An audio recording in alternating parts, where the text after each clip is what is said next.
Hello, this is Rajeev Nalawadi. Today I bring you a review of a book that can profoundly bring a change in your life on how you think. This is a book by name 4000 Weeks by Oliver Burkeman with the subtitle Time Management for Mortals. The average human lifespan is absurdly short. If you live till 80, you only get about 4,000 weeks of life. We had twin chow dogs for 13 years in our life. When we got them home in 2010, they lived till 2023. We had found chows have a relatively long lifespan of 14 to 15 years. Still, that is about 700 weeks. So humans have 6 times more lifespan than dogs or even chows. So, in the realm of human existence, that is about 4,000 Mondays, Tuesdays, Wednesdays, Thursdays, and Fridays. It also includes the 4,000 Saturdays and Sundays if you live till 80 years. There is an integral feeling of having mental capacity to achieve infinitely ambitious plans, yet practically no time to put them into action. To get around this incredibly limited amount of time, there is an obsession with concept of time management, a belief it will make lives more valuable. However, modern time management notions usually achieve the opposite, leading to an obsession about doing as many things as possible and feeling guilty or anxious whenever we cannot.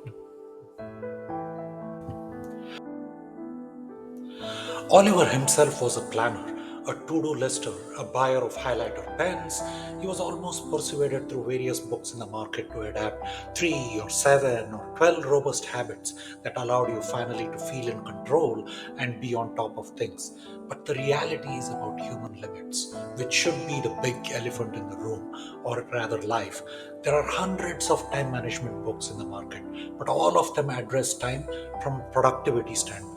None of these books talk about the stark facts of life being short and how to address the crisis of limited time. Instead, they pretend to just ignore the entire subject. This book attempts to help achieve the balance, to handle the outrageous brevity and the shimmering possibilities of 4,000 weeks. This book is an exploration of more sane ways when it comes to handling time and provides a toolbox of practical ideas drawn from the work of philosophers, psychologists, and spiritual teachers who rejected the struggle to dominate or master time. It sketches a kind of life that's more peaceful and meaningful for sustained productivity over a long haul in your career.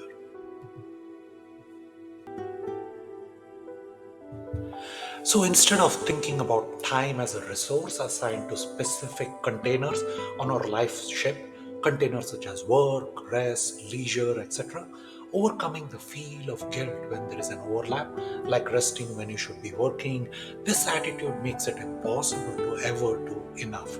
It makes us constantly worried about the future instead of the present moment. Instead of just experiencing life, we are worried whether our time is being spent efficiently enough. It's a constant struggle with guilt and anxiety when we apply undue time management skills to boost productivity. The efficiency trap, trying to do more, better, faster, it's one of the most highly valued and sought after qualities in modern society. There is a belief that efficiency buys us more time, but in fact, it often does the opposite, causing more busyness. Chasing after efficiency for the sake of efficiency is a trap. There is technically an endless list of things you can do.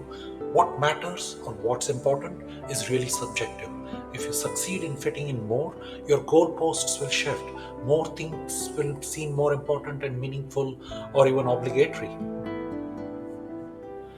It's a never ending loop.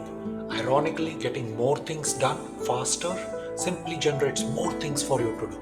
The worst thing about the efficiency trap is that the harder you struggle to fit everything in, you'll find yourself spending time on the least meaningful things. In other words, the quality of your time will degrade.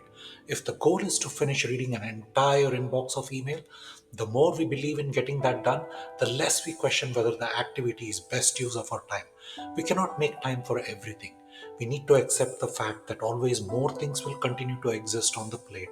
The experience of being alive consists of nothing more than the sum of everything for which we pay attention. One of the key takeaways in the larger tapestry of life, focus and relish on what's already completed or accomplished. Do not approach the future with a fast forward button. There are still rewind, pause, play buttons as well.